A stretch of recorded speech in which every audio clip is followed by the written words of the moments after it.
Hey there folks, Rel here. Today we'll be reviewing the Marker Implant for PlanetSide 2. The Marker is a static Tier 2 implant, meaning that it can't be upgraded into a Tier 3, and you won't find it as a Tier 1. So in order to make a Marker Implant, you're going to have to keep recycling 5 Tier 1 implants until you get the thing to drop for you. While equipped and your character is alive, the Marker Implant is going to drain 0.75 energy per second from you, and to put that into perspective, a single standard charger gives you 600 energy, which would be enough to power a Tier 2 implant for a little over 13 minutes straight. This implant is available to infantry as well as max units, and also works while in a vehicle. The purpose of the Marker Implant is to automatically spot targets that you deal damage to, and it spots them just like it would if you had Q-spotted them. Damage sources include anything that deals damage, so it's your rifle, your rocket pods, your Zephyr, your landmines, which is nice, and most interestingly is your flashbangs and concussion grenades, as they deal something like 10 damage on impact.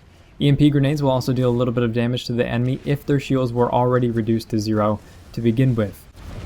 Normal Q-spotting can be spammed infinitely as long as you're spotting a target every single time. If you're trying to look for targets with the Q key and you aren't actively picking anything up, you can only spam spot at a rate of about 1 spot every second or so without it going on cooldown. But if you press the button more quickly than that and you attempt to spot targets 5 times, then the function will be set on a cooldown. The Marker Implant, however, does not have a cooldown on its spotting function. So long as you deal damage to the target, it's spotted and that's the end of it. Outside of that, the Marker Implant works the exact same way as your normal Q-spotting, which includes the facing direction and max unit icons. Both normal Q-spotting and marker spotting last for up to 10 seconds. They both grant assist experience if your spotted target is killed by an ally, and they will not spot a target that is beyond your rendered distance. So in the case of a Marker Implant, if you have anti-tank mines or proximity mines off in another hex, if an enemy walks on top of it, your target isn't going to appear on your map unless it's within your normal rendered distance. That said, the Marker Implant provides some possibilities on both an individual and organized level, but the functionality isn't exactly mind-blowing, especially for a Tier 2 implant. In some of the footage here, you'll see me using a Lasher, which is a weapon for the VS that does splash damage on impact.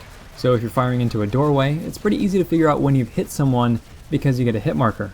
But what's not easy is figuring out where they've run off to after they realize they're taking damage. That's the benefit of the implant, being able to track your splashed targets without having to actually see them.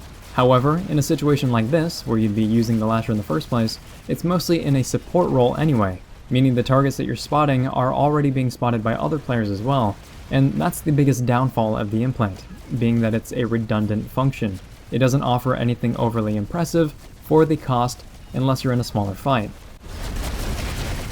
So if you are in a smaller fight, if you drop a proximity mine, you can make a makeshift motion detector. If you're running a suppressed weapon, you can tag enemies without actually having to use a vocal callout, meaning that they're less likely to find out where you are and respond to you. If you toss a frag, a flashbang, or a concussion grenade into a room, then you can know how many people are in that room and whether or not they decide to run away without actually having to set foot in the doorway. If you're 80-80 strafing in close quarters, you usually don't have time to press the spot key, so Marker can pick up the slack and let your ally finish the job. And if you're in a vehicle, either shelling targets with your Zephyr lib or doing laps with anti-infantry harassers, you'll let your allies know exactly where the bad guys are so that they can come by and finish off those wounded targets. So it's not that the implant doesn't have a function, it's just that it gives you a function that you're already going to use anyway. If you're in an AV turret picking off a Sunderer from a distance, you're already pressing the Q key to spot that Sunderer. If you're in an anchored Prowler, you're already pressing Q periodically so that you can find the targets and bombard the area. And while you may pick up additional targets that were behind cover, you really have to ask yourself if that very minor additional functionality is worth taking up the implant slot when you could be running something else. If this video has been interesting, helpful, or entertaining, please feel free to like, subscribe, tell your friends about the channel, and if you have found this implant more helpful than running, say, enhanced targeting, or if you found another use for it entirely, then let me know in the comment section down below. Thanks very much, folks. We're all signing off.